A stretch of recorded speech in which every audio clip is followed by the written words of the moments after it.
ATV Originals। Welcome to colour bar. আমি সুস্মিতা। শুরু করছি বিনোদন জগতের স্পাইসি লেটেস্ট খবর আর গসিপ নিয়ে আজকের এন্টারটেনমেন্ট বুলেটিন কালার বার। অভিনেতা রাজকুমার রাও এবং তার স্ত্রী অভিনেত্রী পত্রলেখার পরিবারে এলো নতুন সদস্য। চতুর্থ বিবাহ বার্ষিকীর দিনই এই তারকা দম্পতির কন্যা সন্তানের জন্ম দিয়েছেন। সাত সকালে খুশির এই খবর সোশ্যাল মিডিয়ায় শেয়ার করতেই শুভেচ্ছার বন্যায় ভাসছেন বলিউডের এই পাওয়ার কাপল। শনিবার সকাল সকাল সোশ্যাল মিডিয়ায় সুখবর ভাগ করে নিলেন রাজকুমার রাও ও পত্রলেখা। একটি ফুটফুটে কন্যা সন্তানের বাবা মা হয়েছেন এই দম্পতি। বিয়ের 4 বছর পর ঘরে এলো খুদের সদস্য। প্রায় 1 দশক সম্পর্কে থাকার পর 2021-এর 15ই নভেম্বর বিয়ে করেন রাজকুমার ও পত্রলেখা। গত জুলাই মাসে সন্তানের আগমনের খবর জানিয়েছিলেন রাজকুমার এবং পত্রলেখা। এদিন একটি পোস্টারের ছবি পোস্ট করে রাজ ও পত্রা লিখেছেন, আমাদের চতুর্থ বিবাহবার্ষিকীতে ঈশ্বর আমাদের সবচেয়ে বড় আশীর্বাদ দিয়েছেন। পরে উভয়ে একটি যৌথ বার্তায় সকলের সঙ্গে ভাগ করে নেন সুখবর।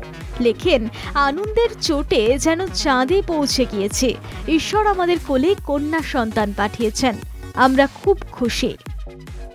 টলিউড ইন্ডাস্ট্রির বর্তমান স্লোগান এখন বাংলা ছবির পাশে দাঁড়ান। সেখানে কোথাও কিন্তু উল্লেখ নেই বড় বাজেট নাকি ছোট বাজেট নাকি স্বাধীন পরিচালকের ছবি। একটি ছবি যা ইতিমধ্যেই সেন্সর বোর্ডের অনুমতি পেয়ে গিয়েছে, তারপরেও বাধা পাচ্ছে মুক্তিতে।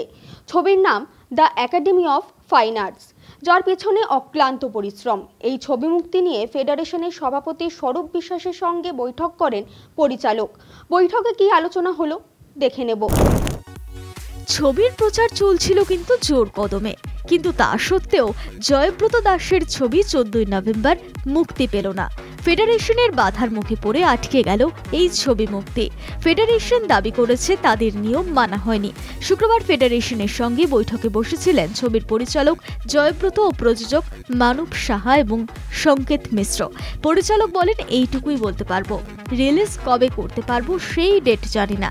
তাদের জন্য একটাই কথা বলতে চাই, আমার কাছে পার্সোনাল অ্যাটাকের থ্রেট আসতে শুরু করেছে। তবে যদিও সেই কলগুলো ফেডারেশনের তরফ থেকে নয়, অনেকেই মাঝখান থেকে ইন্ডিপেন্ডেন্ট স্টুডেন্ট টিমের কাছ থেকে ফায়দা তোলার চেষ্টা করছেন। তাও জানিয়ে রাখতে চাই, আমাদের মিটিং ফলপ্রসূ হয়নি। যদিও শ্রী স্বরূপ বিশ্বাস আমাদের সাথে খুব ভালোভাবে কথা বলেছেন, কিন্তু কথা বলার পর বুঝলাম খুব ভুল করে ফেলেছি, সবকিছুই ভুল করেছি। ফিল্ম স্টুডেন্টরা ইন্ডিপেন্ডেন্ট কাজ করছে, এটা ইন্ডাস্ট্রির কাছে প্রতারণার সমান। আমাদের গোটা টিম প্রতারক। আমরা প্রতারণা করেছি সিনেমা বানিয়ে। যখন আমাদের নিজস্ব ফান্ড শেষ, তখন প্রমোদ ফিল্মসের থেকে পোস্ট প্রোডাকশনের আর্থিক সাহায্য নেওয়া ভুল হয়েছে। ফের বড় পর্দায় প্রত্যাবর্তন ঘটছে কাকাবাবুর। কাকাবাবু চরিত্রে দর্শককে তাক লাগিয়েছিলেন প্রসেনজিৎ চট্টোপাধ্যায়, সঙ্গে দোসর সন্তুর চরিত্রে অভিনয় করেছিলেন আরিয়ান ভৌমিক। কাকাবাবু ফ্র্যাঞ্চাইজির নতুন ছবি বিজয়নগরের হিরে এই শীতে আসছে বড় পর্দায়। চোখ রাখবো সেই খবরে। 2013 সালে সৃজিত মুখোপাধ্যায়ের হাত ধরে সুনীল গঙ্গোপাধ্যায়ের জনপ্রিয় উপন্যাস উঠে এসেছিল রূপলী পর্দায়। কাকাবাবু ফ্র্যাঞ্চাইজির নতুন ছবি বিজয়নগরের হিরে এই শীতে আসছে বড় পর্দায়। তবে এবার আর সৃজিত মুখোপাধ্যায় নন, পরিচালকের আসনে রয়েছেন চন্দ্রাশিস রায়। শুক্রবার আনুষ্ঠানিকভাবে ঘোষণা করা হলো ছবি মুক্তির দিন। নতুন বছরে মুক্তি পাবে বিজয়নগরের হিরে। 2026 সালের 23শে জানুয়ারি মুক্তি পাবে এই ছবি। ছবির সঙ্গীতের দায়িত্ব সামলেছেন ইন্দ্রদীপ দাশগুপ্ত। এই ছবিতেও কাকাবাবু ও সন্তুর চরিত্রে ফের দর্শক দেখতে পাবেন প্রসেনজিৎ চট্টোপাধ্যায় ও আরিয়ান ভৌমিককে। সমাজের তথাকথিত ভদ্রলোকেরা এই রাস্তা এড়িয়ে চলেন।